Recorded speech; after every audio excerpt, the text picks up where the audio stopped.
Boa noite a todos. É com grande prazer que começamos a reunião de hoje. Desculpem o pequeno atraso, a gente teve um pequeno problema em relação ao computador, mas agora já está tudo funcionando perfeitamente, então a gente já pode começar a falar sobre esse tema. Hoje a gente vai conversar um pouquinho sobre o suicídio e, para isso, a gente vai contar com a presença da doutora Flávia Padilha, que é uma pessoa super especial, que está sempre conosco aqui na Liga. Tem um conhecimento incrível e que vai compartilhar hoje com a gente. Obrigado pela presença, doutora. Imagina, eu que agradeço pelo convite. Certo. Podemos começar, então? Tem um botãozinho ali, clique em ocultar na sua tela. Ah, tem mesmo, perdão. Desculpa. Beleza. Obrigado. Imagina. Posso começar? Pode sim, doutora. Ok. Então, assim, hoje eu fui convidada para falar sobre suicídio, né? A gente está naquele mês do Setembro Amarelo, todo mundo sabe, o mês é o mês que contempla o Dia Nacional de Combate ao Suicídio, né? Mundial, acho. E, enfim, a gente sabe que falar de suicídio sempre é um tema que é muito recorrente no mês de setembro, né? Mas não é recorrente, parece, o resto do ano. Não que os suicídios ocorram sempre em setembro, claro. A gente deveria falar sobre isso mais em outras épocas, mesmo porque ele está presente, né? Não sabemos porquê, mas assim, na prática, a gente vê que o mês de setembro é um mês onde a gente tem muita tentativa de suicídio, mais do que nos outros meses, assim, sem dúvida nenhuma. Então, a gente não sabe exatamente a razão, né? Não sabemos o porquê, mas isso a gente vê que realmente acontece bastante.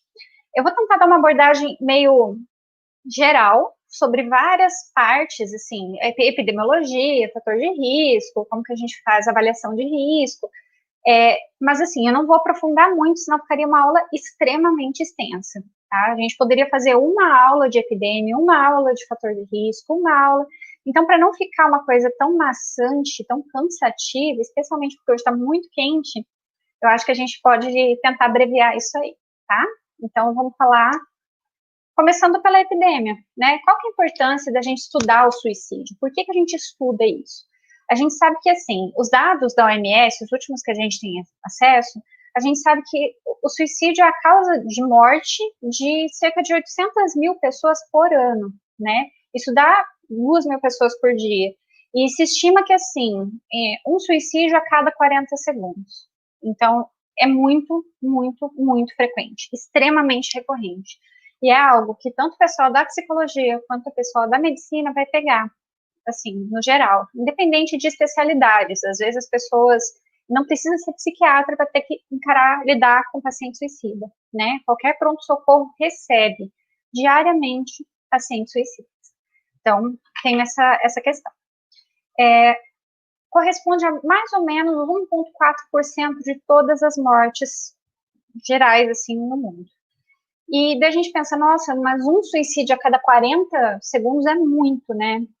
E é muito pior do que isso. Na verdade, se estima que a cada tentativa que é concretizada a cada 40 segundos, a gente teve outras 20 pessoas que tentaram e não efetivaram, de alguma forma. Ou porque foram impedidas, foram socorridas. Então, assim, as tentativas de suicídio são cerca de 20 vezes mais frequentes do que o suicídio concretizado. E é o que a gente mais atende, assim, paciente que tem, é claro, paciente que concretizou um suicídio, ele não chega ao médico, não chega ao psicólogo, às vezes ele já estava em acompanhamento, mas depois disso não vai chegar.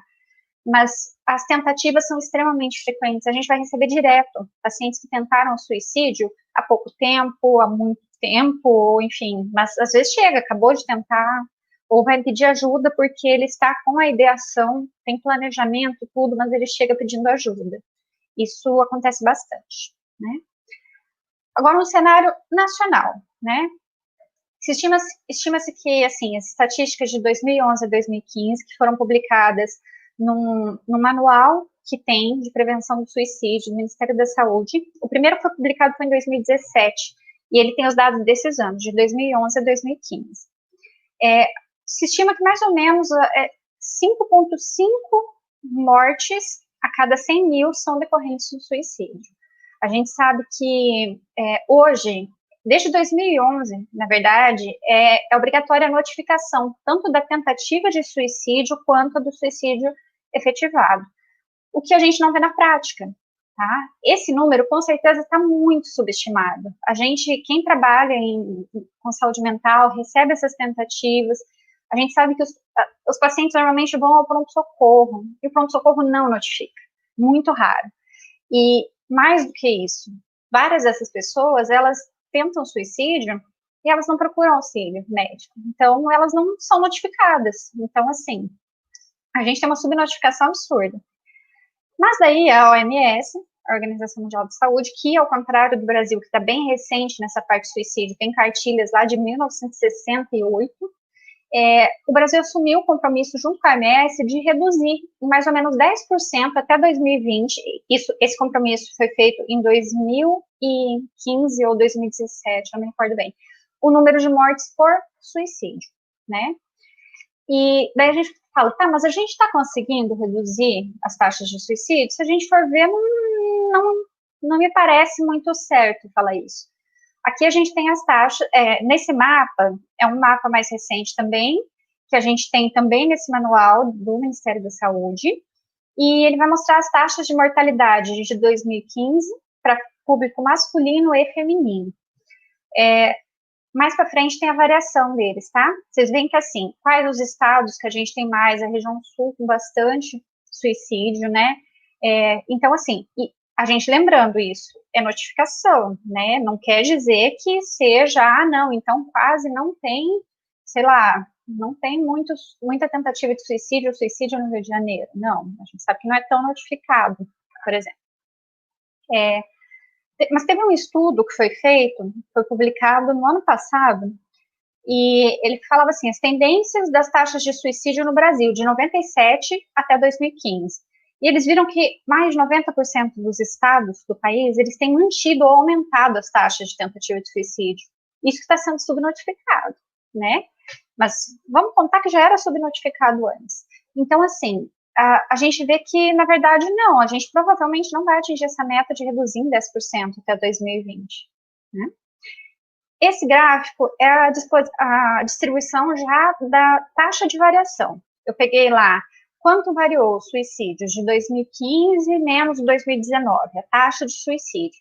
E a gente vê que, assim, o branco é o que não aumentou nem diminuiu, por exemplo, nesse masculino, o rosa claro, os rosas são aumentos e os verdes são reduções nas taxas de suicídio no masculino. É fácil perceber que, assim, a enorme maioria dos estados não teve uma redução, né? No mínimo teve aumento, no mínimo foi neutro ali, alguns parece que diminuiu, mas, novamente, a gente questiona essa questão da notificação. No público feminino, aí a gente vê também essa tendência a assim, maior redução de taxas de suicídio comparado com o público masculino, mas ainda a maioria dos estados tendo um aumento dessa taxa, né? Ou seja, reduzir em 10% a quantidade de tentativas e suicídios concretizados em 2020, a gente não tem ainda, claro, esse dado, porque vai ter que fechar o ano para a gente fazer, né? Mas não é algo que a gente tenha conseguido, com absoluta certeza. Tá?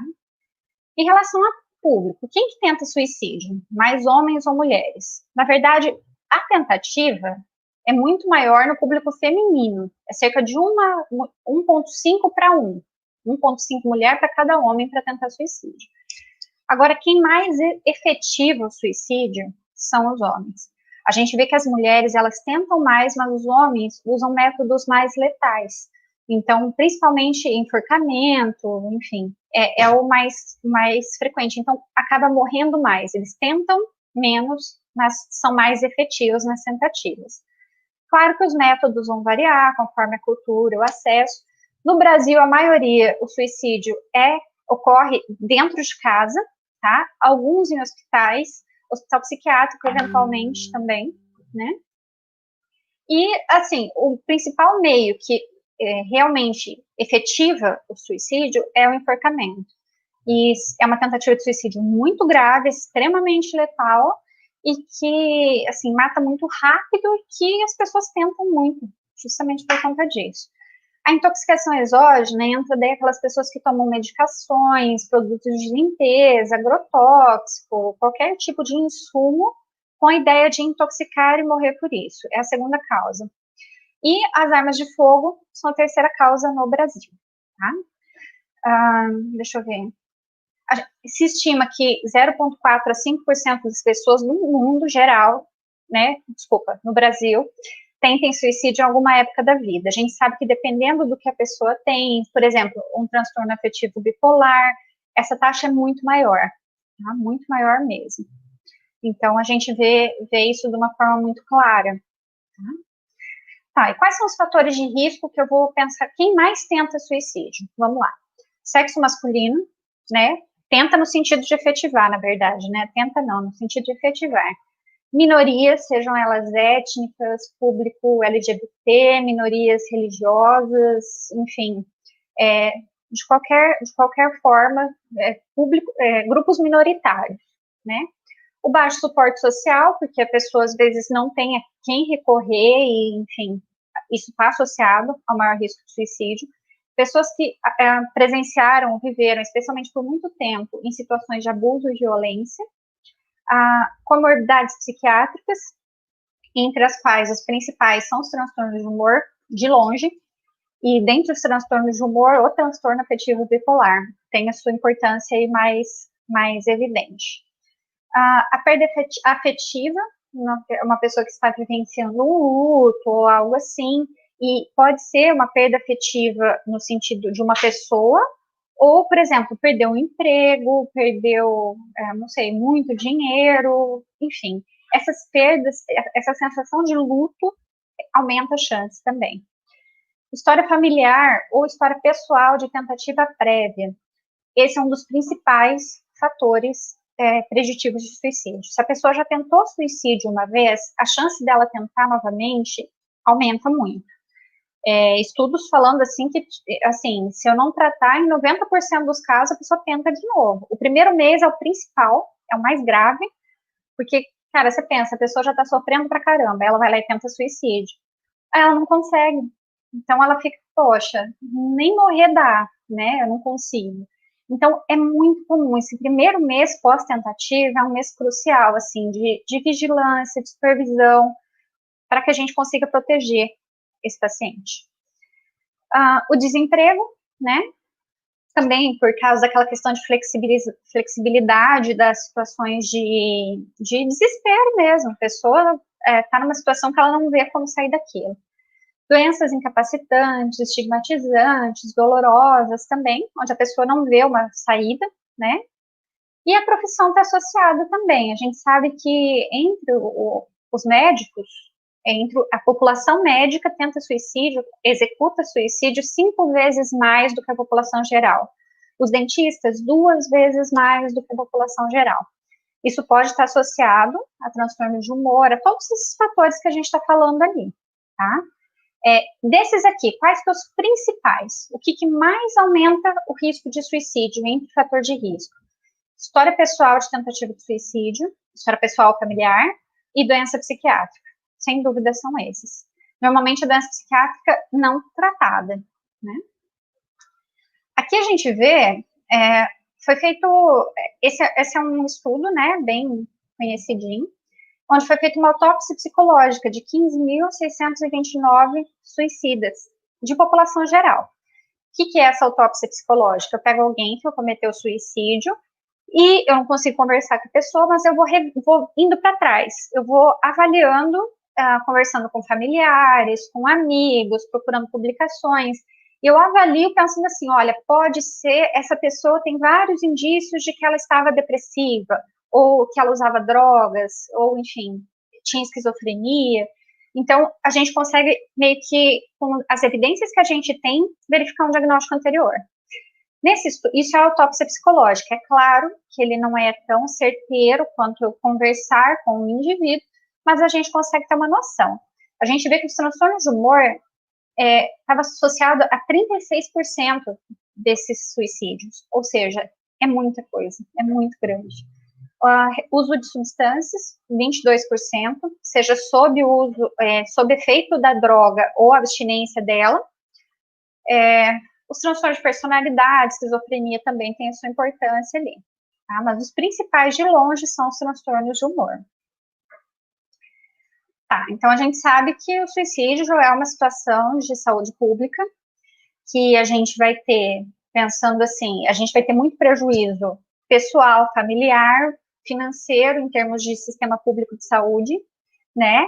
E, assim, incapacita pra caramba. Então, como que a gente vai prevenir o suicídio? Na verdade, o Neuri Botega coloca, ele tem um livro só sobre crise suicida, boa parte desses slides foram feitos baseados nessa literatura, e ele é um psiquiatra que ele estuda muito suicídio. Assim, a linha toda de pesquisa dele, normalmente, é na área da suicidologia, que é essa parte que estuda o suicídio. E ele é um autor bem conhecido, e ele coloca várias questões que eu acho bem interessantes a gente colocar. Ele fala o seguinte, não dá para a gente prevenir o suicídio, a gente previne as condições de sofrimento que podem melhorar. Então, a gente trata isso para que não evolua para o suicídio. O tratamento é basicamente isso, né? Prevenção do suicídio é isso. E a gente sabe quem vai tentar suicídio? A gente sabe. Porque, assim, é muito frequente os pacientes, o suicídio, ele é classicamente ambivalente. Ele é um paciente que ele, ao mesmo tempo que ele quer, ele não quer. Então, é aquela coisa sabe, eu quero, mas tem alguma coisa que me prende à vida e alguma coisa que me empurra para a morte, e é essa mistura toda. Um estudo feito nos Estados Unidos mostra que aproximadamente 83% dos pacientes suicidas, eles consultaram um médico no último ano anterior ao óbito, e no último mês, 66%. A questão é, às vezes o paciente não vai falar isso de forma clara para você. É interessante que a gente pergunte. Às vezes o paciente vai lá e ele tá, sei lá, eu tô com dor de cabeça todo dia, eu tô passando mal, enfim. Se você não perguntar para ele se ele está triste, se ele tem pensamentos de morte, talvez ele não fale, né? Talvez você vai tratar a dor de cabeça, cara, você não sabe se aquilo não é secundário a algo psiquiátrico, né? Algo emocional, psíquico.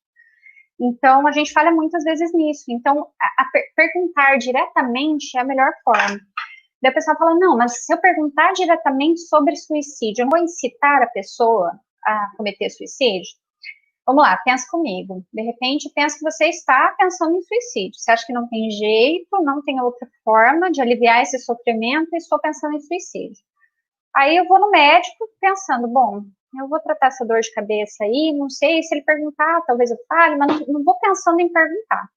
Aí o médico pergunta para você, você está se sentindo muito triste? Um pouco. Tá, você tem pensamentos de morte? Tá. E pensamentos de suicídio? Você não se sentiria acolhido quando te pergunta isso? Isso vai aumentar a sua chance de você tentar suicídio? Acho que, assim, de modo nenhum. Isso, na verdade, a pessoa parece, olha, alguém está vendo que eu estou sofrendo, alguém está vendo que eu posso fazer alguma besteira, então, alguém está me percebendo. É acolhedor quando você está pensando em fazer alguma coisa que alguém pergunte isso, porque parece que alguém te entende. Então, não aumenta a chance do paciente cometer suicídio. Na verdade, você pode estar salvando alguém que vai cometer suicídio, né?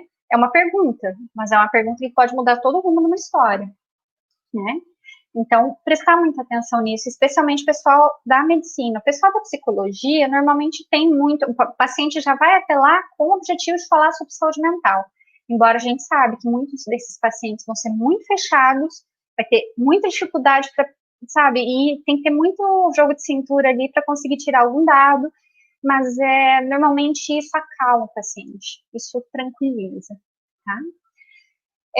Bom, para prevenção de suicídio, no Brasil tem o CVV, que é o Centro de Valorização à Vida, né, no número 188, você pode ligar, funciona desde 1962, em chat desde 2009, é uma ONG, eles têm voluntários treinados para conversar com as pessoas que estão em risco de suicídio. Então, eu estou muito mal, eu estou triste, eu estou pensando em suicídio, eu posso ligar para o CVV. Tem atendimento 24 horas, e todos os dias na semana, se preferir tem o chat, né, então é bem tranquilo também. Normalmente anônimo, se você não quiser se identificar, você não precisa, você só vai conversar. Você pode falar o que você quiser, porque a pessoa não te conhece, ela não sabe quem você é, mas ela pode ajudar, né. CVV já salvou muita vida, assim, de muita gente suicida mesmo, né? Que orientaram a procurar auxílio, tudo, e volta e meia chega alguém que vem encaminhado pelo CVV, pela orientação. As primeiras diretrizes nacionais para prevenção de suicídio surgiram no Brasil em 2006, mas ainda uma publicação muito ampla, muito cheia de vazios, né, que, assim, não é o melhor material que a gente tem de suicídio hoje. Outros métodos de prevenção. Capacitar médicos de porta de entrada, de UPA, de posto de saúde, para a gente começar a reconhecer doença mental e o risco de suicídio. Também capacitar líder comunitário, padre, pastor, cuidador, funcionários de instituição, para que a gente consiga identificar um risco de suicídio, esclarecer, né, as pessoas e reduzir o estigma. Então, eu posso esclarecer, por exemplo, nas escolas, nas igrejas, esclarecer sobre o tema e levar isso, se eu identificar alguém a mais com um risco maior, levar isso para um tratamento. É extremamente frequente no CAPS, por exemplo, onde eu atendo, que chega mês de setembro, todo mundo está falando de suicídio, daí o colégio começa a fazer palestra. O ano passado teve muito, esse ano não, até por causa da pandemia, imagino. Mas eles começam a fazer palestra, e depois das palestras as crianças, adolescentes, eles vão conversar com os professores, palestrantes, quem for, explicando que eles têm ideação suicida, e daí eles chegam para a gente depois desse tipo de intervenção, e é super tratável, então, assim, ajuda pra caramba. Então, reconhecer os pacientes de risco, a gente já falou, a restrição de acesso a meios letais. Se eu estou planejando dar um tiro na minha cabeça e eu não tenho uma arma, isso diminui a chance, certo?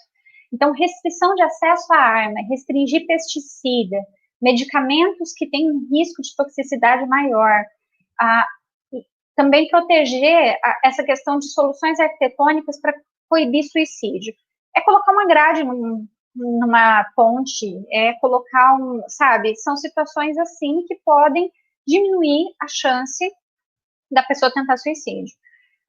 Os prédios mais recentes em Londrina, por exemplo, ali na Gleba Palhano, você pode ver, as janelas elas não vão até o final, elas vão abrir um pouco. Isso já é prevenção de suicídio, né? Coisa pequena. Mudar a embalagem de comprimido para blister. Se a gente for ver, por exemplo, nos Estados Unidos é muito frequente eles venderem uns potinhos, assim, com os medicamentos dentro. E é tudo que é remédio, aspirina, paracetamol, né? Tudo, você compra um pote que vem com um monte de comprimido. Se eu estou desesperada, num impulso, para cometer o suicídio, vejo esse vidro de remédio e viro o remédio, um monte de comprimido de uma vez, é muito mais fácil eu morrer do que se eu tiver, em vez de eu virar 50 comprimidos de uma vez, eu tiver que destacar todos eles num blister, né? Eu tenho mais tempo para pensar, repensar e me acalmar se eu tiver que destacar todos eles. Então, até essa ideia de mudar os potinhos de comprimido para blister entra na prevenção de suicídio. Outra coisa, a mídia, né? A mídia evita bastante comentar sobre suicídio, né? Normalmente os suicídios eles não aparecem nele. E a Associação Brasileira de Psiquiatria, ela criou um livreto faz um tempo já, alguns anos, para a imprensa sobre como abordar. Então, assim, não é para abordar método, não é para abordar local, é para você pensar, e sempre falar, olha, se abordar, né, de preferência, assim, você pode abordar, mas abordar como, olha, tem tratamento em tal lugar, vamos falar sobre prevenção de suicídio, não ficar noticiando quem morreu, que pulou da ponte X no dia tal, e como tinha chovido o rio estava cheio, enfim, não é necessário, não é nem válido, né, que você faça isso. Então, tem essa cartilha disponível, aberta, no site da Associação Brasileira de Psiquiatria. As intervenções terapêuticas também podem prevenir o suicídio, né? 90% dos suicidas têm algum transtorno psiquiátrico quando cometem o suicídio, 80% deles não estão tratando, ou porque abandonaram o tratamento ou porque nunca trataram. a gente sabe que reduz, daí a gente fala, tá, mas como que eu vou reduzir? O tratamento com a terapia, por exemplo, a psicoterapia, o tratamento da condição psiquiátrica de base, alguns estudos mostrando, não, medicamento não diminui o risco de suicidabilidade, mas a gente vai ver esses estudos têm muito viés. Então, assim, é contraditório, tem estudo que fala que sim, outros que não, né, o tratamento com medicamento, mas, de modo geral, a gente considera que sim, até por causa da estatística. E outra coisa, existe um remédio para diminuir a chance de suicídio?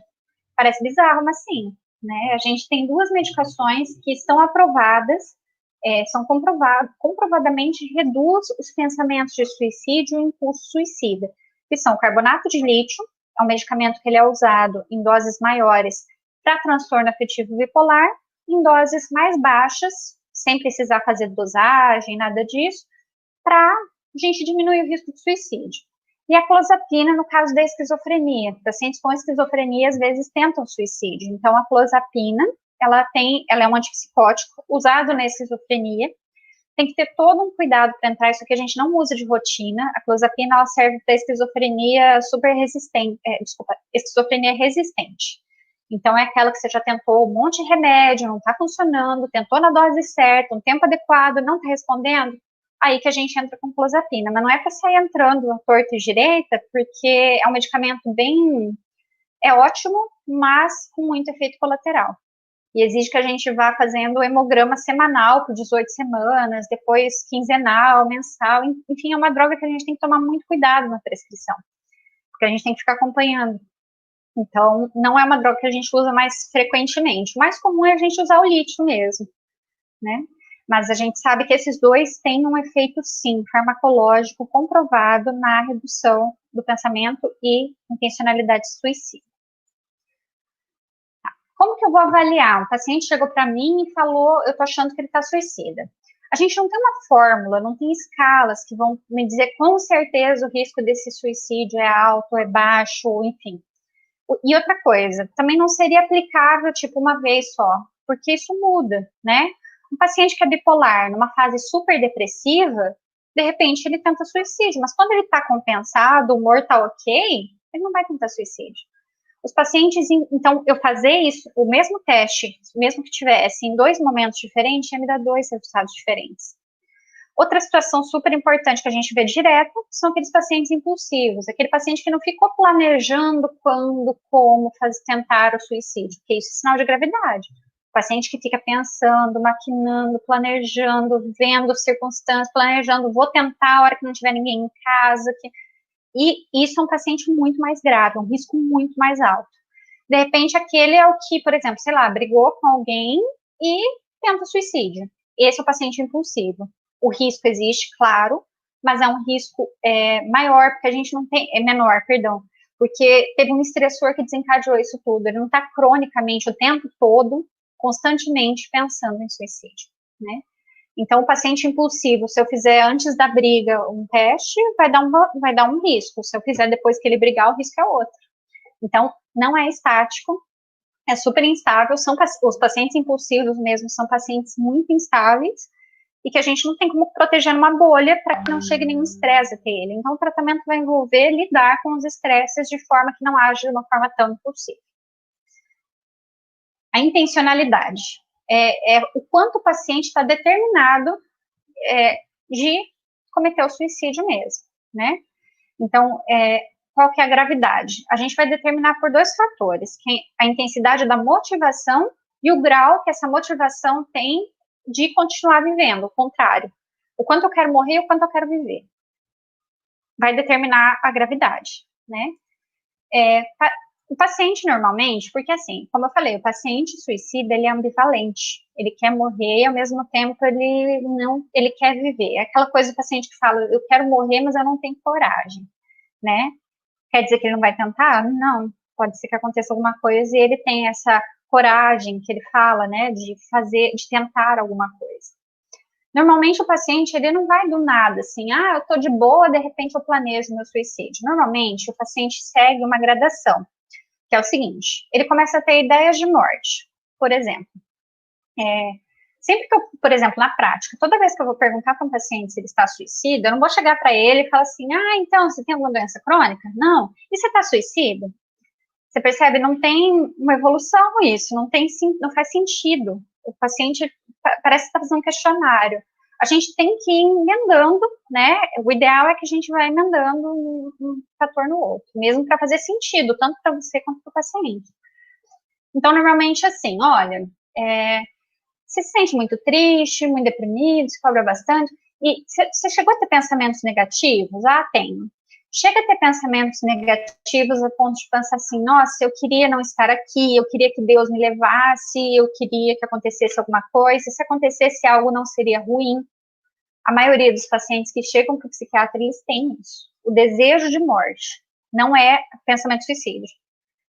O desejo de morte é você querer não estar aqui, é querer parar de sofrer e pensar que seria uma solução. A ideação suicida é quando é a próxima pergunta, tá? Eu às vezes eu penso nisso sim. Ok. E você já pensou em fazer alguma coisa contra você mesmo? Uma tentativa de suicídio?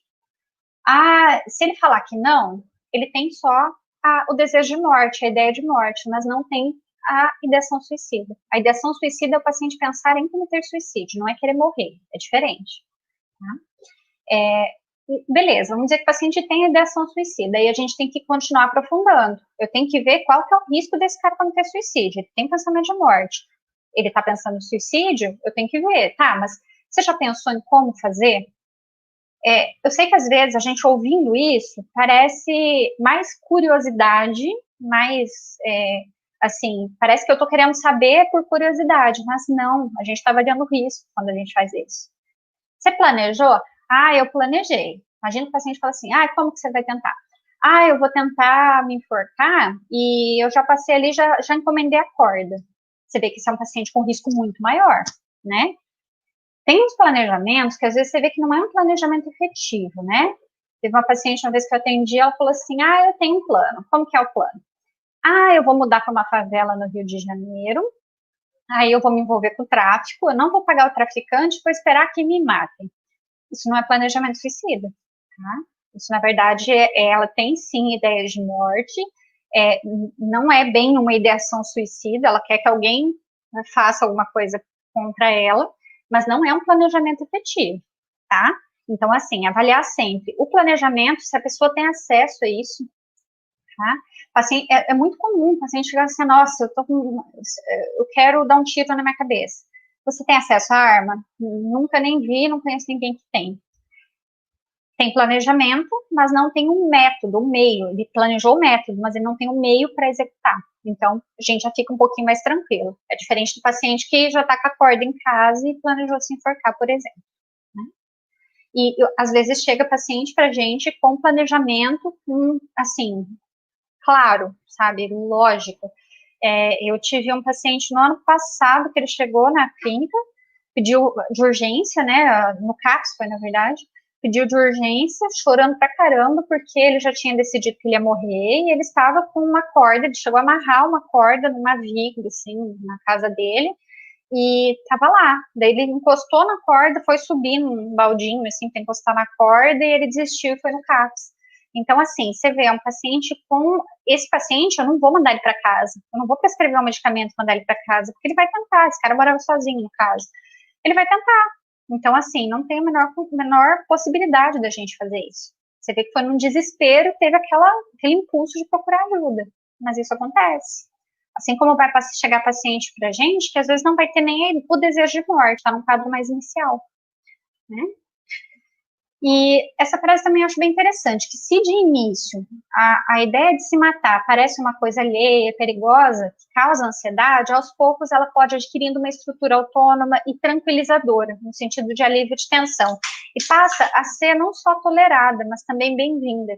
Então é o que a gente chama de ego sintônico, né? Então passa a ser uma ideia tranquilizadora. Então, se de início te causava ansiedade, conforme o quadro vai agravando, ela pode passar a ser algo desejado. Então, é nesses pacientes que o risco vai estar muito maior. Por isso que a gente vem a questão do desejo de morte, a ideação suicida e o planejamento. Certo. Como que a gente vai estabelecer as prioridades conforme o risco? Esse gráfico, ele também, a gradação também está nessa mesma bibliografia, né? Algumas coisas que indicam baixo risco. Um paciente que nunca tentou suicídio, como eu falei, tentativa de suicídio prévia, elas entram na questão de risco moderado ou alto. As ideias de suicídio são aquelas coisas passageiras e perturbadoras, são pacientes que eles têm flashes, assim, eles estão aqui, começam a ficar tristes, eles pensam, nossa, eu podia morrer, e aquilo assusta eles. Isso é um risco menor, né, mais baixo. A pessoa não tem planos, não tem um planejamento, ela tem, às vezes, um transtorno, só que os sintomas até estão bem controlados, adere bem ao tratamento, tem apoio social, enfim, vida social também. No quadro moderado, normalmente a pessoa já tem, assim, um risco moderado, né? Tentativa de suicídio prévia fala a favor de um quadro mais grave, de um risco maior. A depressão, o transtorno bipolar também. As ideias persistentes de suicídio, vistas como solução. É aquela coisa que o paciente tem o pensamento e ele acha que poderia ser bom. Ele não assusta mais a ele, entende? Às vezes, no moderado, o paciente não tem um plano para se matar, ao contrário, no risco alto. No risco alto, ele tem um plano bem claro de como fazer. O risco moderado também vem essa questão da impulsividade, né? Se o paciente é muito impulsivo, como eu não consigo proteger ele dos estresses que podem gerar o impulso suicida, né? Se ele é uma pessoa impulsiva, ele vai ter um risco maior. Uso de drogas, álcool também, porque, como eu falei, os suicídios em pacientes dependentes químicos, ou que fazem abuso da droga, né? Eles têm associação tanto com a abstinência quanto com o efeito da droga, né? Que às vezes a pessoa não tem muita noção do que está acontecendo. O apoio social sempre, né? É um fator protetor. Riscos altos. Novamente, tentativa prévia, doença psiquiátrica prévia, a depressão psicótica com delírio, com alucinação, e a ideia de que tem alguém te seguindo, que alguém vai te matar, ou assim, a questão das vozes, que é a alucinação auditiva. As vozes, com frequência, elas montam um conteúdo de ameaça ou de comando. Então, elas falam, eu vou te pegar, eu vou te matar, ou ela te ordena, faça isso, sabe? Faça tal coisa, tente se matar, tome veneno. Então, e algumas tentativas de suicídio que a gente pega tem esse contexto, delas obedecerem o que a voz fala, né? A questão da bebida, droga, enfim, o desespero, o tormento psíquico intolerável, a pessoa não vê saída. A gente tem que lembrar que quem tenta suicídio não está tentando, ninguém tenta suicídio para ver o além, né? As pessoas tentam suicídio para se livrar daquela dor que elas não veem outra forma de se livrar daquilo. Então, a tentativa vem no sentido de buscar alívio, né? Normalmente, o risco alto, plano definido de se matar, tem meio para fazer, está pensando em dar um tiro na cabeça e tem uma arma em casa, né? E, às vezes, a pessoa já até tomou providências para o suicida. E essas providências, às vezes, escrever uma carta, mudar um testamento, deixar, por exemplo, combinar os pais saírem tal dia, que é o dia do plano suicida, né? Um exemplo, um paciente que ele estava adolescente, ele tinha três ou quatro amigos, era um grupo de amigos que eles tinham, assim, eles falavam que um deles faleceu, um segundo cometeu suicídio depois disso, o primeiro não foi suicídio, e ele tinha determinado que ele ia viver até X anos, e que ele ia cometer suicídio no dia do aniversário dele, ele já tinha escolhido o método, já tinha arrumado um compromisso para os pais em algum horário lá, e, enfim, planejadíssimo. Esse paciente é um risco muito alto mesmo.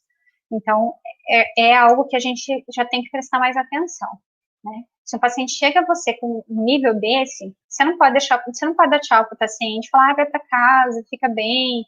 Você tem que chamar um familiar, você tem que mandar para um hospital, se não tiver um familiar, você tem que dar um jeito, tem que cuidar, não dá para deixar, porque a chance dele tentar é muito alta.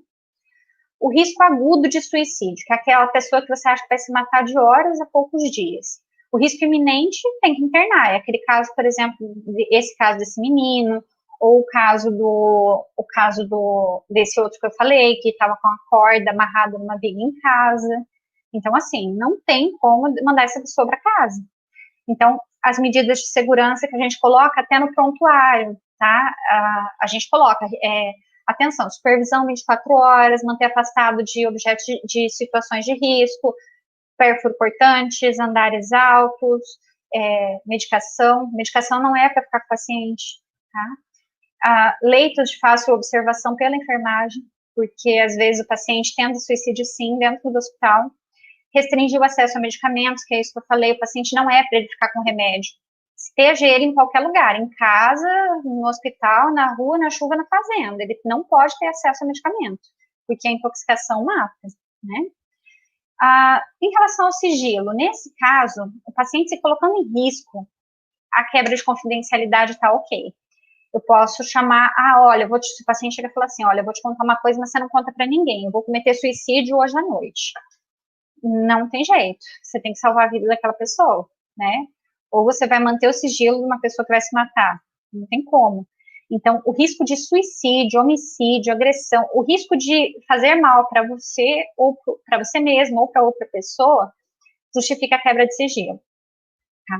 Não quer dizer que você tem que contar toda a história para a família, né? Você pode só falar, olha, ele está com risco de suicídio, a gente precisa cuidar. É isso.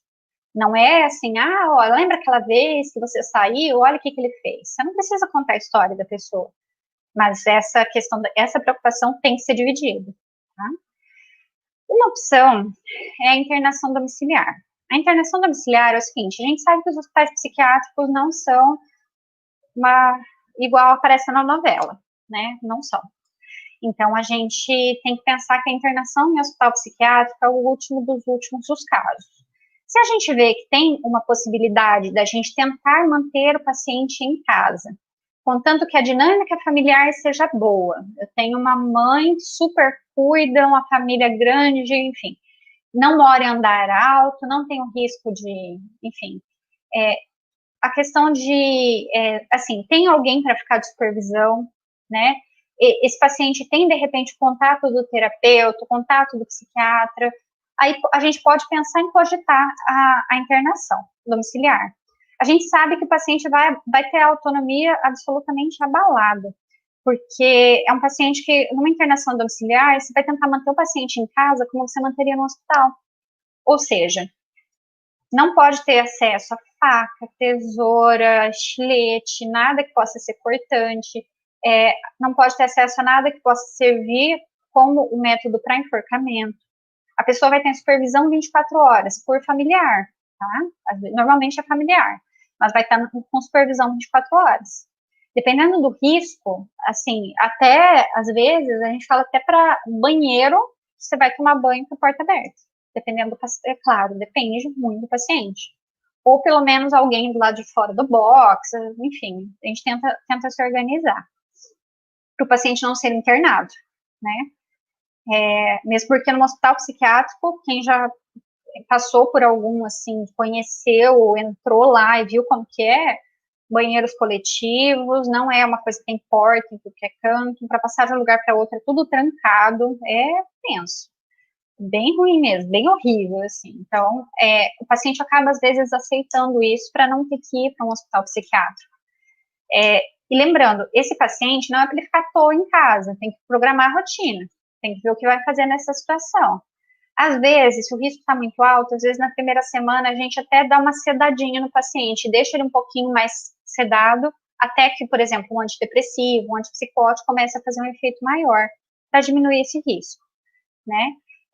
Esclarecer as dúvidas, propor o apoio emocional, né, em relação à culpa, ambivalência, as consultas médicas, um paciente que está em risco de suicídio, 1, 2 vezes por semana. Às vezes, no máximo, assim, no mínimo, uma vez por semana tem que ter, né? Tem que ser avaliado pela questão do risco, tá?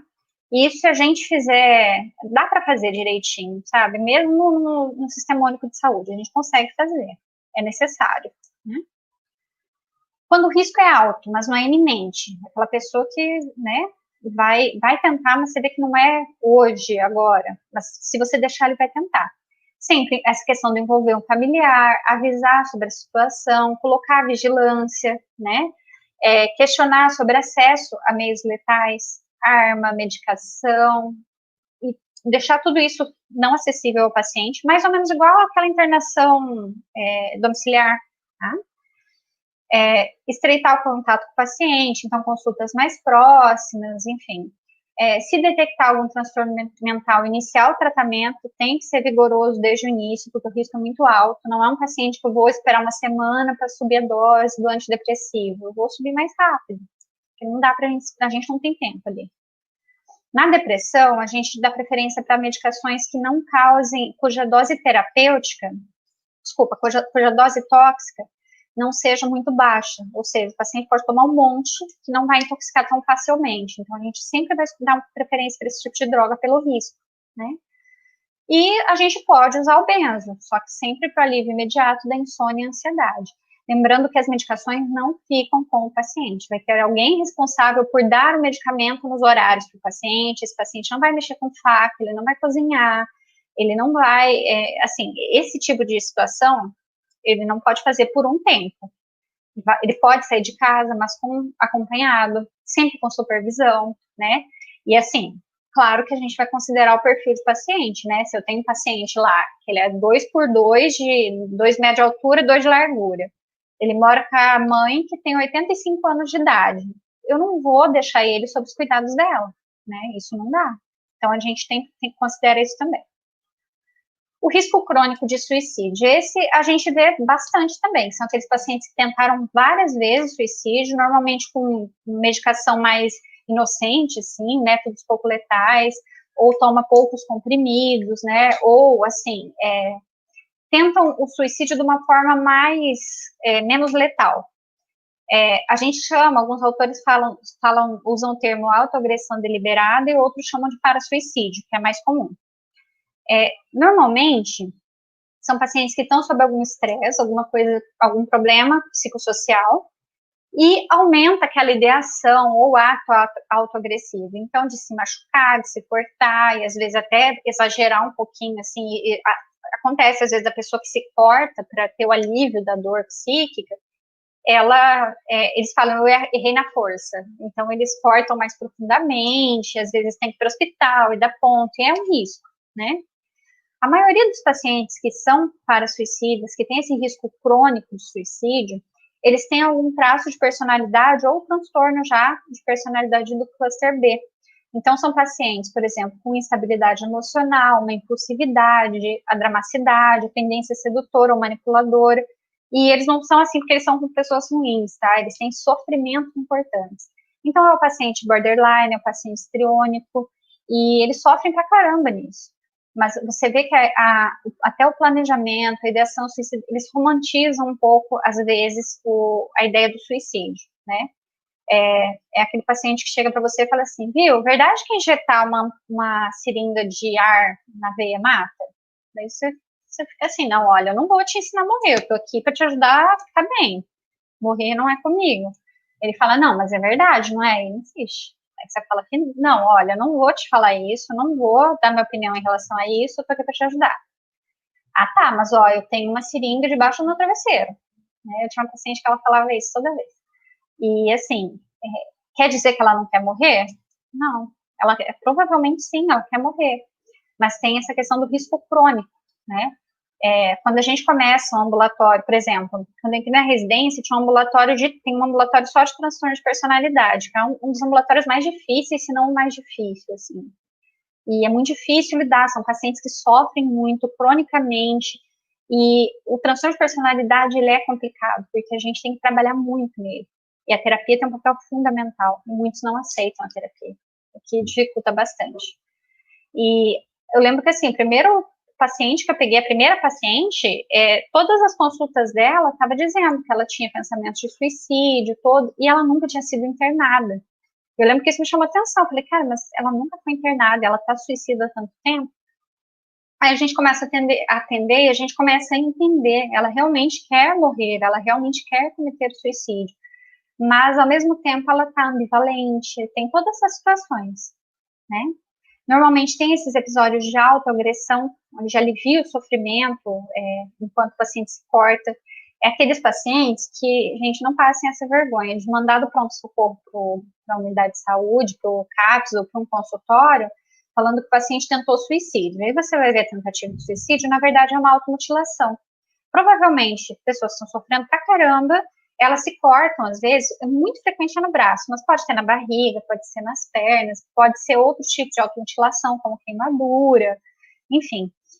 Eles se machucam na ideia de aliviar uma dor psíquica. Parece que a dor física ela é muito menor do que a dor psíquica, então você tenta aliviar isso de alguma forma.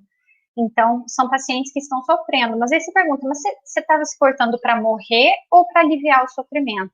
Via de regra, aliviar o sofrimento. Tá? As pessoas que querem morrer, elas não fazem cortes superficiais múltiplos nos braços, né? Então, não é bem assim.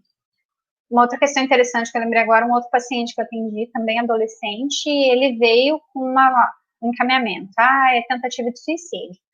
Aí fui ver, na verdade era uma automutilação, mas não era. A gente vê quando o paciente estava desesperado, né? Normalmente são múltiplos riscos, o paciente fez muito rápido, e tem muitos, assim, no mesmo braço. Esse paciente, ele fez um desenho tipo uma carinha, assim, com o olho com um xizinho, escreveu uma coisa embaixo.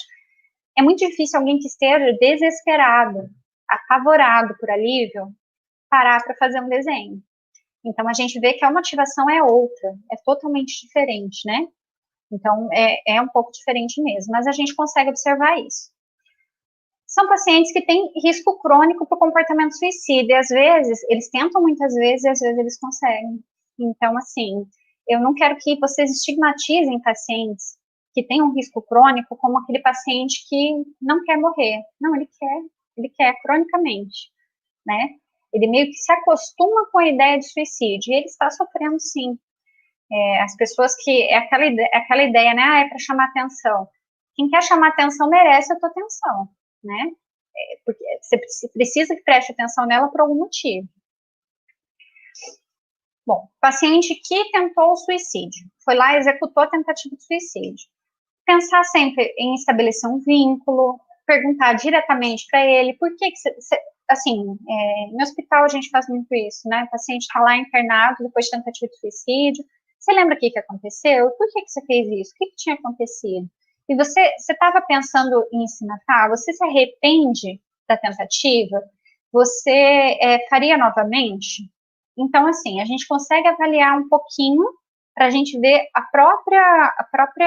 o plano para o futuro, essas coisas todas. A gente consegue avaliar isso tudo numa conversa, né?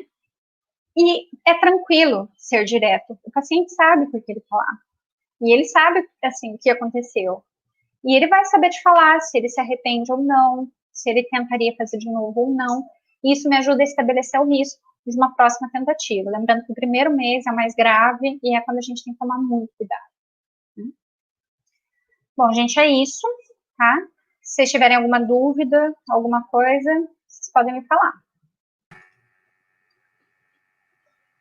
Prof, tem algumas dúvidas, sim.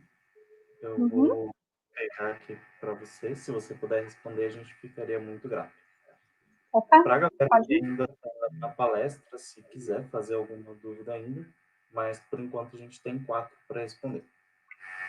Uma delas é sobre qual que é a sua posição em relação à série que ficou polêmica, aquela 13 razões, que tipo, foi muito Certo. ataque e tal, que ela sofreu por abordar o tema do suicídio. E também pergunta que é mais ou menos no mesmo sentido, que é se essa abordagem que as séries fazem, que a mídia faz, pode ou não ser gatilho para alguém que está assistindo. Certo. Então, particularmente, e isso eu acho que, assim, foi praticamente geral entre os psiquiatras, eu achei que a série abordou o suicídio, que é um tema polêmico, é um tabu e é necessário ser abordado, mas ele abordou de uma forma muito negativa. Com cenas muito explícitas, motivações que são, de alguma forma, comuns na sociedade. Então, é muito frequente as pessoas terem sofrido situações similares, né? Estarem, às vezes, pensando em suicídio. E o pior, eu acho que o mais grave ali foi não apontar uma solução. Eles apontaram um problema, mas não uma solução. Não teve uma, assim, olha, você que está sofrendo, vai procurar um médico, apesar deles terem feito isso depois, né? Porque a série foi bem criticada nesse sentido, cena explícita de suicídio concretizado, e, assim, como eu falei, claro que, às vezes, alguém que está passando por situações parecidas vai ter uma identificação, assim como a gente se identifica com um personagem num filme quando passa uma situação parecida, né? Mas é uma identificação com uma situação de extremo sofrimento, extremo. Então, eu acho que sim, pode ter tido alguns gatilhos por aí, sim, relacionados à série, tá? Não era uma pergunta que na época a gente fazia direto para o paciente, né, se ele tinha visto a série, assim, não era uma coisa que a gente tinha o hábito de perguntar. Mas, com frequência, a gente via situações similares, de pessoas vítimas de abuso, de bullying, de um monte de coisa. Então, a gente via isso, sim. Mas eu acho que o pecado principal foi isso, não abordar uma solução, porque a abordagem que se propõe para a mídia é que ela pode abordar o problema, mas ela mostra a solução, porque a pessoa que está deprimida pra caramba, ela não tem essa noção do que ela pode fazer, né? Do que ela poderia, assim, tá, eu tô sofrendo pra caramba, o que eu posso fazer? Na série eles mostraram que ela pode cometer o suicídio, mas elas não apontaram, você pode procurar um serviço de apoio em algum lugar, né? Só mostraram a guria se ferrando todas as vezes, o tempo todo. Então, assim, a sensação de desesperança é realmente extrema, é enorme, e às vezes as pessoas estão tão perdidas nessa questão da desesperança que elas precisam de alguém que aponte e fale assim, você precisa de ajuda, ou alguém que fale assim, vamos ali, eu marquei uma consulta para você, vamos lá, né?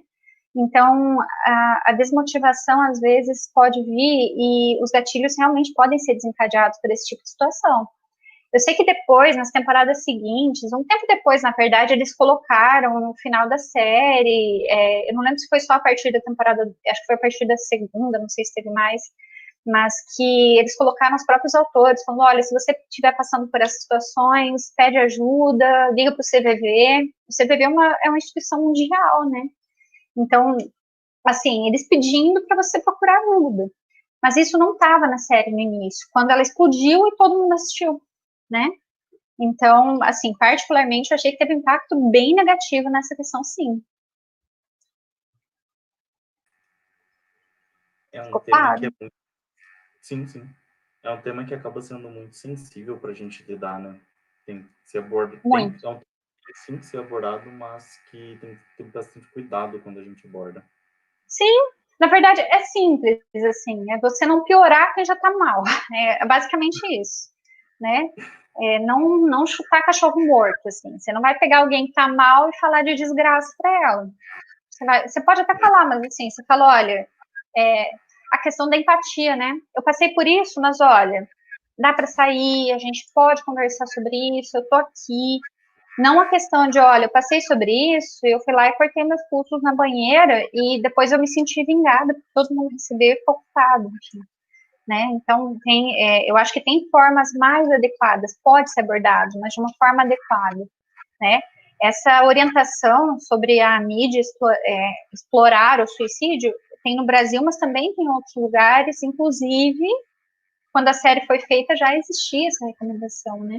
Então foi uma coisa meio descuidada, eu acho. Descuidada demais, assim. Foi difícil. E foi na mesma época que apareceu aquela questão da baleia azul. Não sei se vocês lembram. Na mesma época, Sim. qualquer criança que aparecia com automutilação no pronto-socorro, eles chamavam a gente porque a criança estava jogando baleia azul. E não era automutilação, né? Da pessoa estar jogando realmente baleia azul, acho que eu peguei um caso. O resto não era bem assim, né? Mas a gente entende, assusta. E é melhor que chamem a gente para ver do que eles falem assim, não, é automutilação, vai para casa. É melhor. Não era baleia azul, mas estava em sofrimento. Então, é melhor que chame a gente, sim. É sempre bom prevenir, né? Tem Claro. uma pergunta aqui que fala sobre como lidar com um pensamento automático de impotência em uma situação de que um paciente que está sob seu tratamento cometeu suicídio. Uhum. Isso, Isso é uma coisa que é super difícil da gente lidar mesmo, né? Assim, uma coisa que a gente aprende muito na própria residência de psiquiatria, assim, a gente deveria aprender isso mais na faculdade de medicina, a gente não aprende, mas e na faculdade de psicologia também, né, enfim, mas é o seguinte, a gente tem que entender que a gente não é responsável pela vida das pessoas, tá? Se a gente se assume responsável pela melhora de alguém, ou pela cura de alguém, a gente passa a ser assim, o super-herói. Imagina que poder alguém depender, a vida de alguém depender de mim, né? Que espetáculo, como eu sou poderosa. E daí, na verdade, é uma sensação, assim, de uma onipotência. A partir do momento que o paciente cometeu o suicídio, aí vai, assim, acaba, se fala, meu Deus, eu não dei conta do caso. Na verdade, não. A pessoa não deu conta do caso, né? A gente está aqui como um profissional que vai ajudar essa pessoa. O nosso trabalho é de orientação. Eu vou orientar, baseado nos princípios médicos de desordens bioquímicas, biológicas, o que está desorganizado. Enquanto o psicólogo vai orientar, dentro do campo dele, questões de comportamento, de padrão de funcionamento, o que eu tenho que corrigir aqui para que essa pessoa sofra menos. Então, é basicamente isso. Nosso trabalho é de orientação. A gente não melhora um paciente, o paciente se melhora, tá? Um paciente que chega para você falando assim, não, eu preciso que você me melhore. O paciente não vai melhorar. Ninguém é melhorado, as pessoas melhoram. Então, assim, a gente, ao mesmo tempo que a gente tem que ter toda a empatia do mundo, a gente tem que conversar com a pessoa, é possível a gente sentir, sim, sentir mal, sentir dor, sentir incômodo, nós somos seres humanos, né, a gente sente, e tá tudo bem, é normal isso, é importante que a gente sinta isso, mas ao mesmo tempo ver onde é o meu limite, né, até onde eu tenho controle, e a partir de onde o controle não é mais meu. Uma pessoa que tenta suicídio, ela está sofrendo muito. E eu posso ter tentado ajudar ela e ela pode não ter conseguido lidar com a própria dor, com o próprio sofrimento. É automático que a gente sinta essa sensação de impotência. Mas daí a gente vai ter que passar para a parte consciente de explicar, olha, não, na verdade eu não posso me responsabilizar pela vida de ninguém. A gente mal se responsabiliza pela nossa, né? Então, assim, é importante a gente ver que isso pode acontecer. Desde o primeiro momento, onde eu atendo uma pessoa, eu sei que aquela pessoa, ela pode, de repente, tomar todos os remédios, eu vou fazer de tudo para que ela tome de uma forma adequada para que melhore. Eu vou fazer de tudo para que ela tenha uma boa aderência à terapia. Mas eu não posso me responsabilizar por ela tomar os remédios que eu orientei, por ela colocar em prática aquilo daquela hora de terapia. Eu sempre falo para os pacientes, a terapia não é 1 hora por semana. A 1 hora por semana você recebe orientação de como você vai se perceber todas as outras horas da semana em que você está acordado. Então, esse é um trabalho que não é nosso. A gente não pode assumir esse papel, porque a gente se frustra. Não depende da gente, né?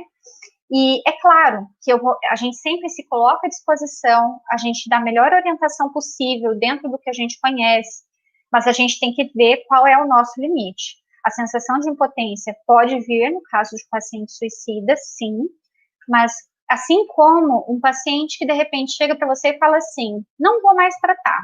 O paciente está lúcido, orientado, não está psicótico e resolveu que ele não vai tomar o remédio. A gente pode gastar muita saliva, né, insistindo para que ele trate. Não está certo. A autonomia do paciente precisa ser respeitada. O que eu preciso fazer enquanto médico? Olha, eu recomendo que você mantenha o tratamento. Se você parar o tratamento, a gente tem uma alta chance de acontecer isso, aquilo, aquele outro. Então, eu recomendo que você mantenha. Se ainda assim você preferir, explicar muito bem explicado, se ainda assim você preferir abandonar o tratamento medicamentoso, tudo bem. Tenta manter pelo menos a terapia. Qualquer coisa, o terapeuta entra em contato, né? Ou assim, não, eu vou parar tudo. Beleza, você tem o meu contato, tá? Se o paciente aceitar, às vezes eles aceitam continuar sem tratamento, mas vindo para a gente avaliar de vez em quando, né? Seria o ideal que continuasse em terapia, lógico, mas às vezes a gente não consegue isso justamente por causa da autonomia do paciente. A gente tem que largar isso de que a gente é responsável pelas pessoas. A gente não é, os pacientes têm a autonomia deles. A gente tem a nossa autonomia, eles têm a deles, né? Se o paciente quiser se matar e você fez de tudo possível para que isso não acontecesse, você tentou proteger, você medicou, você indicou terapia, você tentou fazer o paciente aderir à terapia, é uma escolha dele, tá? Eu vou deixar morrer? Claro que não, né? Se o paciente falar para você, você vê que é um risco alto, você vai proteger de todas as formas. Mas às vezes acontece, e é uma coisa que a gente não tem como prever e a gente tem que lidar. Mas nós, enquanto humanos, a gente tem que, sabe, assumir, assim, que a gente tem que ser humilde nesse sentido. A vida do outro é responsabilidade do outro. A minha vida é minha, né? A gente mal controla a nossa e eu não vou ter controle sobre isso. Dá mal-estar? Dá, tá? Normal. É absolutamente normal a gente perder um paciente e sentir um mal-estar. Mas, pode acontecer? Pode. Mas, a questão é eu não me culpar, ou não me responsabilizar por isso. E ter ciência que eu fiz o melhor possível, mas o sofrimento da pessoa foi tão grande que ele não conseguiu lidar, tá? Não fui eu que errei. A pessoa não conseguiu dar conta.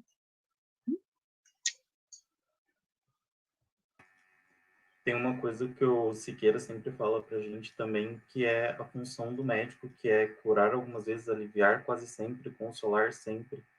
E talvez lembrar também ajude a gente a lembrar que a gente não é capaz de fazer tudo. Então, eventualmente a gente vai perder. Sim. Mas é exatamente isso, assim, a gente não consegue dar conta de tudo. Se a gente for assumir os problemas das pessoas, a gente não consegue dar conta dos nossos. Nem dos outros, na verdade, porque a gente não vai ter. A gente tem uma falsa sensação de controle, né? Na verdade, a gente nunca teve o controle sobre a vida de ninguém, mas a gente parece que a gente perdeu o controle, um controle que nós nunca tivemos.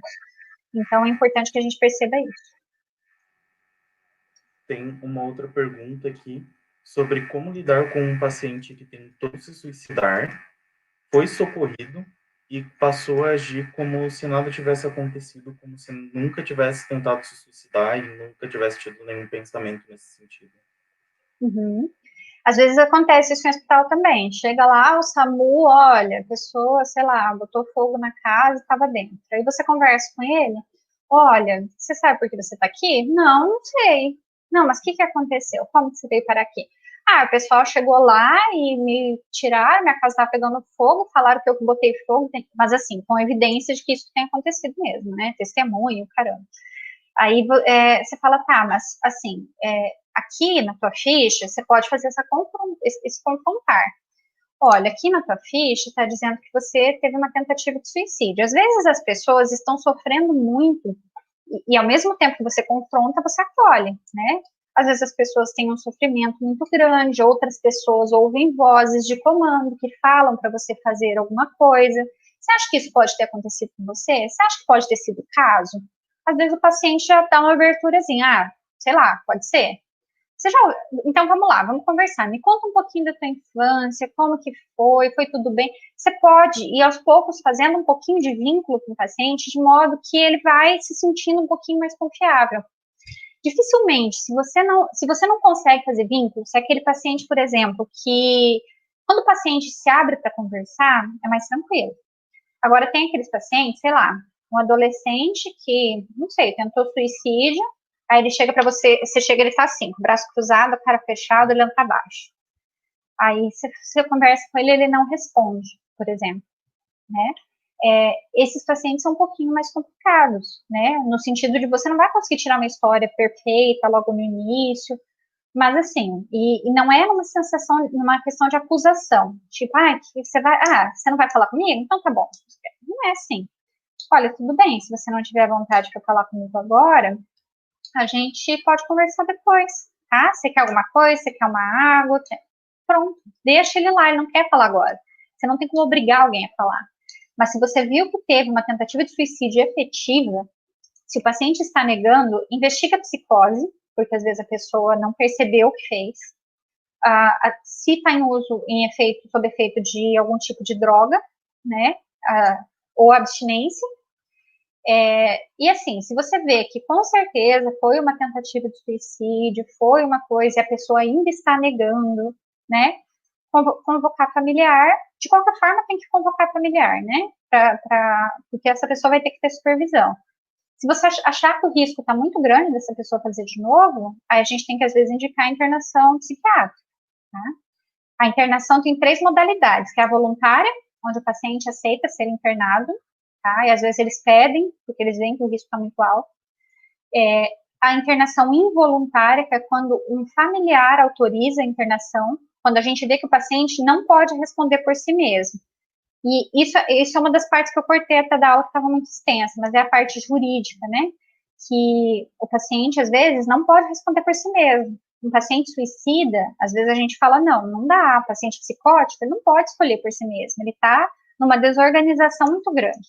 Então, daí a família responde por ele. Se a família fala assim, não vou internar, e você ainda assim vê que essa pessoa vai tentar, não tem jeito, ela vai fazer, chega em casa e vai fazer alguma coisa. A pessoa não quer, a família não quer que interne, às vezes a família tem uma relação difícil com a pessoa e quer mais é que se exploda mesmo.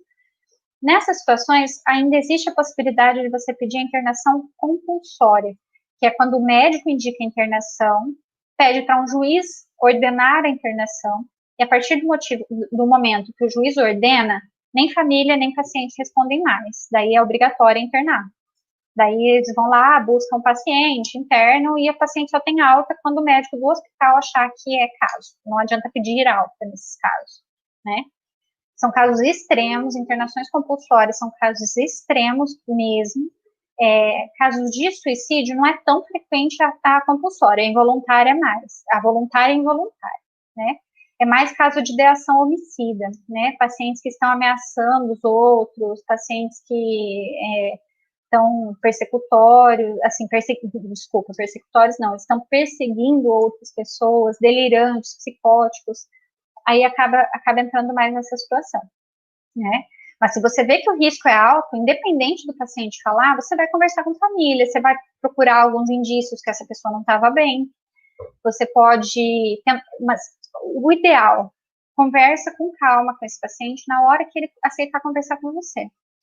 E sem discurso de acusação, né? Sempre um discurso mais de acolhimento, do olha, eu tô aqui para tentar te ajudar, como eu posso te ajudar, falar com mais calma, não se exaltar, não brigar, que é o que os médicos do pronto-socorro já fizeram com ele, né? Tipo, tá dando trabalho aí. Eles não falando isso, assim, não tá dando trabalho, você tá querendo morrer, gente, isso é sério, né? E se enquanto você não tiver certeza que o risco tá tranquilo para mandar esse paciente para casa, você vai segurar ele no hospital. Ele vai ficar lá, tá? Não precisa dar soro para quem tá tomando água, tá? Eu falei, o pronto-socorro é ótimo, né? Você acaba de entrar lá, você pode estar tomando água, eles te botam soro, não precisa. E pode manter uma vigilância ali, até uma supervisão de algum familiar junto. Até porque, às vezes, a gente sabe que o hospital é o jeito que é, né? Às vezes a enfermagem não dá conta de tanto paciente. Então, colocar um familiar, até para conversar com esse paciente, pode ajudar, tá? E, se necessário, conversar com o familiar à parte. Perfeito. E agora, para a gente encerrar, uma última dúvida, que é o quanto que a gente tem que se preocupar com um paciente que tem um pensamento suicida, que tem esse ideário, mas ele não chega a formar um plano executável, como o que você tinha comentado da menina que ia se mudar para a favela e tal, por Rio de Janeiro. Tá. Ele não tem um planejamento, né? Ele tem a ideia de suicídio, mas ele não tem um planejamento. Esse paciente que tem, por exemplo, ele normalmente vai ter, então, um desejo de morte, ou seja, ele quer morrer de alguma forma. Se é só o desejo de morte, como no caso dessa moça que eu falei e tal, se for só o desejo de morte ou a ideação, vamos por partes, só o desejo de morte, eu vou ter que ver por que ela quer morrer. Ela está sofrendo. Qual que é o sofrimento dela? Tem alguma doença psiquiátrica de base? Tem como eu vou poder ajudar essa pessoa? Então, primeira coisa, eu vou fazer um diagnóstico. Então, eu vou ver se ela está depressiva, se ela está psicótica, se ela está ansiosa, o que está acontecendo para ela querer morrer. Por que a vida está tão difícil a ponto de eu pensar que morrer seria melhor? Então, isso eu vou fazer com todos os pacientes, todos. Eu vou avaliar se tem algum quadro psiquiátrico onde eu possa colaborar de alguma forma. Tá, verifiquei que tem. Agora, a pessoa, eu vou tratar isso. Pode ser feito tratamento em casa, a gente avalia, claro, de perto, né? O desejo de morte não é ideação suicida, não precisa quebrar sigilo para o desejo de morte, só que para a ideação suicida, sim. Agora, vamos dizer que o paciente chega ali e fala assim, eu tô tendo desejo de morte, eu quero morrer, eu já pensei em fazer alguma coisa contra mim. Tá, o que você pensou em fazer? Eu pensei em, sei lá, dar um tiro na cabeça. Você tem acesso à arma? Alguém da família tem? Não, ninguém tem. Eu já fico mais tranquila, mas eu vejo que esse paciente tem pensamento de suicídio. Aí eu vou investigar qual que é a gravidade desse risco. Daí entra naquela tabela. É um paciente que já tentou suicídio antes? É um paciente que tem história de suicídio na família? É um paciente que está tratando ou não está tratando? É um paciente que está com um planejamento, assim, ele só tem flashes, pensando assim, nossa, eu podia fazer alguma coisa, ou é um paciente que já está aceitando a ideia do suicídio? Para ele ainda não incomoda. A ideia do suicídio não gera ansiedade. Daí isso é preocupante, né? Então, você vai ver o quanto você vai se preocupar conforme o quanto o paciente está com a ideia de executar e o quanto ele tem meios para isso. Então, um paciente, mesmo que ele tenha arma em casa, mas a ideia de morte o assusta muito, o que é muito comum nos quadros de ansiedade, por exemplo, a ideia de a pessoa está sofrendo pra caramba. E às vezes ela fala, nossa, eu queria que acontecesse alguma coisa, ia ser ótimo, e, enfim, parar de sofrer. Aí você pergunta, mas você quer morrer? Nossa, não, Deus me livre, eu morro de medo. Às vezes passa na minha cabeça, e eu penso, nossa, Deus me livre, faço 10 vezes o sinal da cruz, e enfim. Você vê que essa pessoa, ela não tem um risco de suicídio, perdão, minha janela bateu. Ela não tem um risco de suicídio tão grande quanto alguém que está com a ideia, mesmo que ela está tranquila, calma, está lá olhando, assistindo TV, deitado na cama, e está pensando em como se matar. Essa pessoa que tem o pensamento em que ela está pensando como se matar, você vê que ela não está assustada com a ideia de se matar. Essa pessoa que não está assustada com a ideia, que está aceitando que pode ser uma solução, é um paciente mais grave. Quando você vê que tem um risco mesmo dessa pessoa, não, ela está aceitando a ideia, ela está planejando, ela está pensando muito sobre suicídio, aí vale a pena, às vezes, tentar uma intervenção familiar, né, de você fazer uma internação domiciliar, por exemplo. E daí você chama a família, vê se tem condições de fazer isso, né? A pessoa mora sozinha, família lá da Bahia, e não tem ninguém aqui. Ela veio sozinha pra cá e é isso. Essa pessoa vai ter que ser internada. E, assim, porque não tem para quem recorrer. Eu preciso manter ela em segurança. E, normalmente a gente explica isso para o paciente. Olha, a gente precisa, nessa fase, pensar em salvar a tua vida, te proteger de você. Você percebe que num impulso você pode, de repente, ir lá e fazer alguma coisa? Você já pensou que isso pode acontecer? Normalmente, nessa fase, o paciente concorda, que ele percebe isso, que no impulso ele pode fazer, ou que, assim, sem tratamento ele vai ter um risco muito grande, que agora você está em risco muito grande. Normalmente o paciente percebe isso. Então, você falar, você não está falando uma novidade, você está falando algo que você percebeu. E para o paciente isso é muito valioso, porque parece que ninguém percebe, parece que ele está sofrendo pra caramba e ninguém nem liga, né? Quando chega alguém e fala assim, olha, eu preciso às vezes pensar no internamento para te proteger de você, eu não gosto de internar, mas você pode ser internado. A gente, depois que você receber a alta, você vai continuar o acompanhamento comigo, não vai ser com outro médico, porque também isso tem a questão do vínculo, né? Mesmo nos CAPs, a gente tende a fazer isso, os pacientes que são meus, os pacientes que são da doutora B, da outra, da outra, e a gente só atende os casos de outros pacientes em situações de urgência, de outros médicos, perdão, em situações de urgência. Então, assim, deixa claro que você está ali para ajudar, que as pessoas, eles podem pedir ajuda, que de vez em quando você ajuda, de vez em quando você é ajudado, e que naquele momento a pessoa precisa ser ajudada, e ela pode ser ajudada, né? Então, vai muito nessa direção. Se eu puder fazer o tratamento em regime domiciliar, faz em regime domiciliar. Se não tiver jeito, o paciente mora sozinho, ou é muito agressivo, está psicótico, você vê que o risco ali é muito alto, não vai dar para impedir. É aquela situação do moço 2x2 que mora com a mãe de 85 anos. eu não posso colocar essa responsabilidade de supervisionar esse cara por uma mãe que não consegue, não vai conseguir controlar ele se tiver um surto, né? Então, entra muito nisso, tá? Lembrar sempre, não deixar nada de alguma coisa que possa ser um meio de tentativa ao alcance do paciente.